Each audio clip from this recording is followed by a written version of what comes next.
আমরা গাড়ি চালাবো, শুধু ড্রাইভার হব না, সাথে রক্ষণাবেক্ষণ বিষয়গুলো আমাদের জানতে হবে। সেই রক্ষণাবেক্ষণ বিষয় সম্পর্কে জানতে আমাদের সামনে যে টুলসগুলো দেখতেছেন, যন্ত্রপাতিগুলো দেখতেছেন, এই যন্ত্রপাতি এবং টুল সম্পর্কে ধারণা রাখতে হবে। একটা আদর্শ চালকের কয়টা গুণ থাকা উচিত বলেন তো? 5টা। 9টা গুণ রাখতে হবে, তার ভিতরে বাধ্যতামূলক 5টা গুণ থাকতেই হবে। শিক্ষাগত যোগ্যতা যেটা আমাদের আছে। 2 নম্বর, যান্ত্রিক জ্ঞান। যান্ত্রিক জ্ঞান সম্পূর্ণ গাড়ি চালক হতে হবে। শুধুমাত্র স্টিয়ারিং ঘুরাইতে পারেন, ক্লাচ ব্রেক অ্যাক্সেলেটর নিয়ে লাড়াচাড়া করতে পারেন, এইটাকে ড্রাইভার বলে না। আপনি দক্ষ, পারফেক্ট, আদর্শ ড্রাইভার হতে গেলে যান্ত্রিক জ্ঞান সম্পূর্ণ চালক হতে হবে। কেননা আপনার গাড়িটা বিভিন্ন প্রকার যন্ত্র দিয়ে তৈরি। এই যন্ত্রগুলোর ফল্ট, ত্রুটি হতেই পারে। সেই সমস্যাগুলো নিজের হাতে সমাধান করে গন্তব্যস্থানে সঠিক সময় যে ড্রাইভার পৌঁছাইতে পারবে সেই হবে আদর্শ ড্রাইভার। আমাদের ছোটখাটো রোগ হলে, ভিতরে জ্বর হয়েছে, কাশি হয়েছে, ঠান্ডা হয়েছে, বা কোথাও ব্যথা পাচ্ছি, এরকম হলে প্রাইমারি ট্রিটমেন্ট আমরা জানি না। এটা জানি বলেই কিন্তু আমরা এখন মোটামুটি সুস্থ থাকতে পারি। না হলে ডাক্তার পিছনে দৌড়াইতে দৌড়াইতে আমরা একেবারে ক্লান্ত হয়ে যাব। আপনার গাড়িতে ছোট্ট একটা প্রবলেম হতে পারে, হঠাৎ ব্রেক কম, হঠাৎ ক্লাস কম, অ্যাক্সেলেটর নিচ্ছে না, কালো ধোয়া দিচ্ছে, সাদা ধোয়া দিচ্ছে, এই ধরনের প্রবলেম আসছে। যদি আপনি না বুঝেন যে এই প্রবলেমটা কেন হয়েছে, কোথা থেকে হয়েছে, সমাধান কিভাবে করতে পারবো, তাহলে আপনাকে কি করতে হবে? রাস্তায় বসে চোখের পানি আর নাকের পানি একত্র করে কানতে হবে। কানবেন, মোবাইল ফোনটা হাতে নিয়ে মিস্ত্রি খুঁজবেন। এখন মিস্ত্রি তো আপনার আশপাশে নাই। মিস্ত্রি আসবে 2-4 ঘন্টা পরে। এই 2-4 ঘন্টা সময় আতঙ্কের থেকে আপনার গাড়িটা রাস্তায় বসে বসে আপনার পাহারা দিতে হবে। আতঙ্ক বুঝেন তো?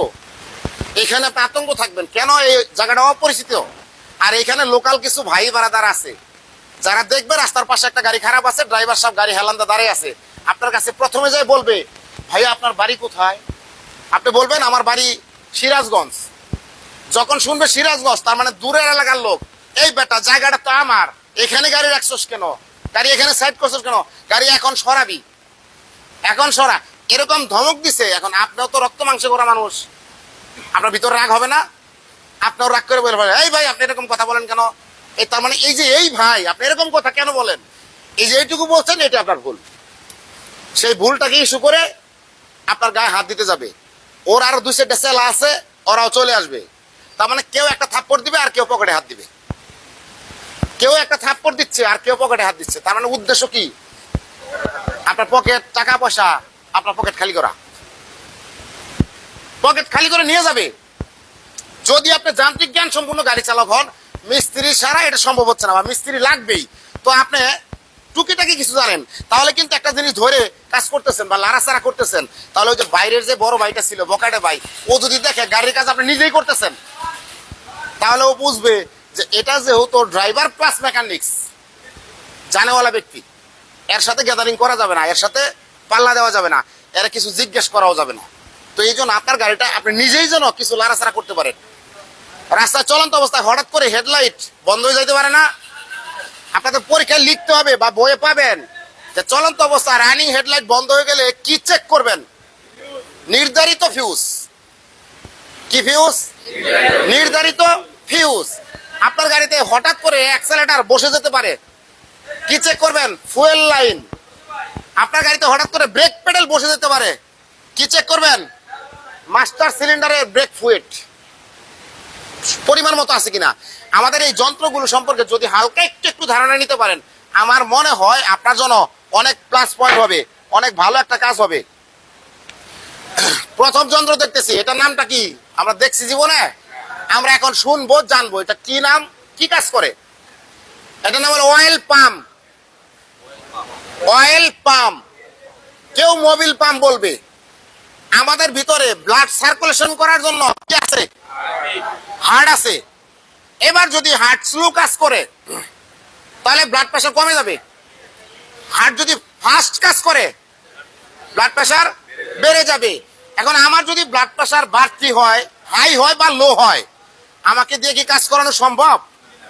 তো এই ইঞ্জিনের ভিতরে ব্লাড প্রেশারের সঠিক পরিমাণ এবং সমস্ত জায়গায় ব্লাডগুলো পৌঁছানোর জন্য এই অয়েল পাম্পটা ব্যবহার করা হয়েছে।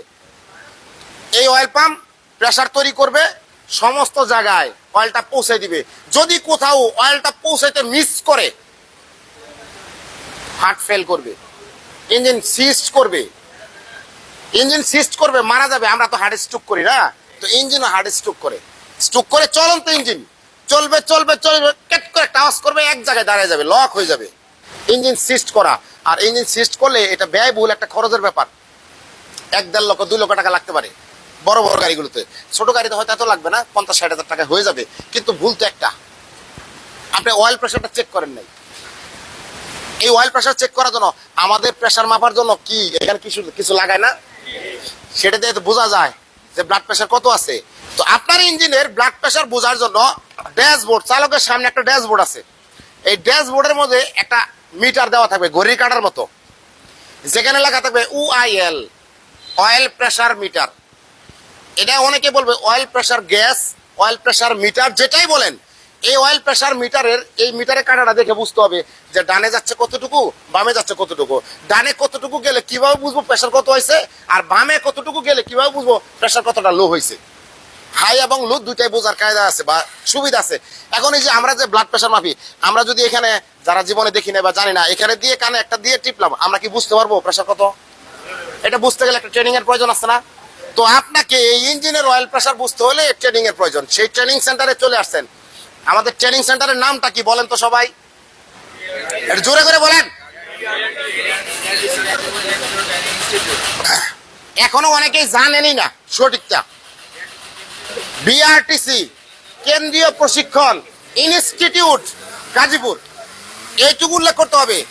আপনাকে যদি কেউ বলে যে আপনি ড্রাইভিং শিখছেন, ড্রাইভিং করেন, কোথা থেকে ট্রেনিং নিছেন, তো এইটুকু বলতে হবে BRTC কেন্দ্রীয় প্রশিক্ষণ ইনস্টিটিউট।